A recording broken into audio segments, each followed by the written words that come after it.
গো বন্ধুরা, রান্নাটা দেখে কি জিভে জল চলে আসলো? জল চলে আসলেও কিচ্ছু করার নেই। আমি তো আর তোমাদেরকে রান্না করে খাওয়াতেও পারবো না আর পাঠিয়ে দিতেও পারবো না। তাই তোমাদের সাথে রেসিপিটা শেয়ার করছি যাতে তোমরাই বাড়িতে রান্না করে খেতে পারো। আজকে বানাচ্ছি হচ্ছে একদম সিম্পল স্টাইলে চিকেন দো পেঁয়াজা। তো ভিডিওটা স্কিপ না করে পুরো ভিডিওটা দেখো, তাহলে তোমাদের বুঝতে সুবিধা হবে। তো চলো ভিডিওটা তাহলে শুরু করছি। তো প্রথমে মাংসটাকে ভালো করে ধুয়ে নিয়ে তার মধ্যে আমি দিয়ে দিলাম হচ্ছে পরিমাণ মতো লবণ, হলুদ, লঙ্কার গুঁড়ো আর দিয়ে দেবো হচ্ছে কিছুটা পরিমাণে সাদা তেল।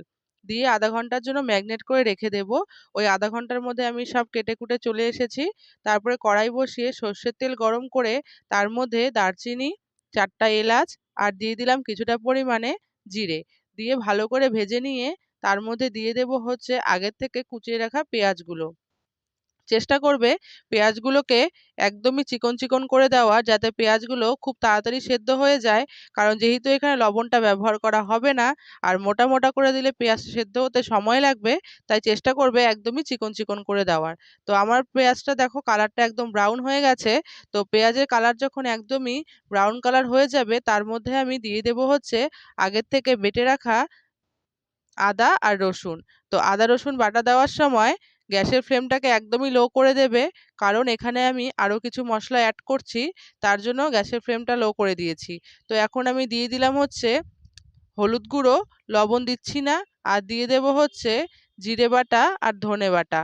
যে তোমরা চাইলে জিরের গুঁড়ো ধনের গুঁড়ো দিতে পারো, কিন্তু আমি মনে করি গুঁড়ো মশলার থেকে বাটা মশলার টেস্টটাই আলাদা। তো এখানে আমি জিরের গুঁড়ো আর ধনের গুঁড়ো দিয়ে ভালো করে গ্যাসটাকে মিডিয়াম টু লো ফ্লেমে রেখে কষিয়ে নেব।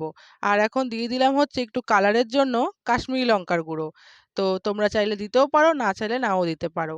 তো তারপরে এখন আমি দিয়ে দেব হচ্ছে কিছুটা পরিমাণে টমেটো কুচি। তো টমেটোগুলো একদমই বড় বড় করে দেবে না, এরকম কুচি কুচি করে দেবে। আর চাইলে তোমরা পেস্ট করেও দিতে পারো।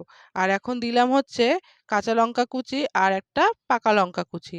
তো কালারটা কি সুন্দর হয়েছে দেখতে পাচ্ছ? তো চাইলে তোমরা এটাকে আরও বেশি বেশি কুচি কুচি করতে পারো, কিন্তু এর থেকে বেশি কুচি আমি লঙ্কা করতে পারি না, তাই এরকম করে দিয়েছি। তো এখন একদম সময় নিয়ে মাংসটাকে কষিয়ে নিতে হবে যতক্ষণ না পর্যন্ত মাংসের থেকে তেল ছেড়ে দিচ্ছে। তো আমার মাংসের থেকে এখন তেল ছেড়েও দিয়েছে। তো এখন আমি দিয়ে দিলাম হচ্ছে আগে থেকে ম্যারিনেট করে রাখা মাংসগুলো।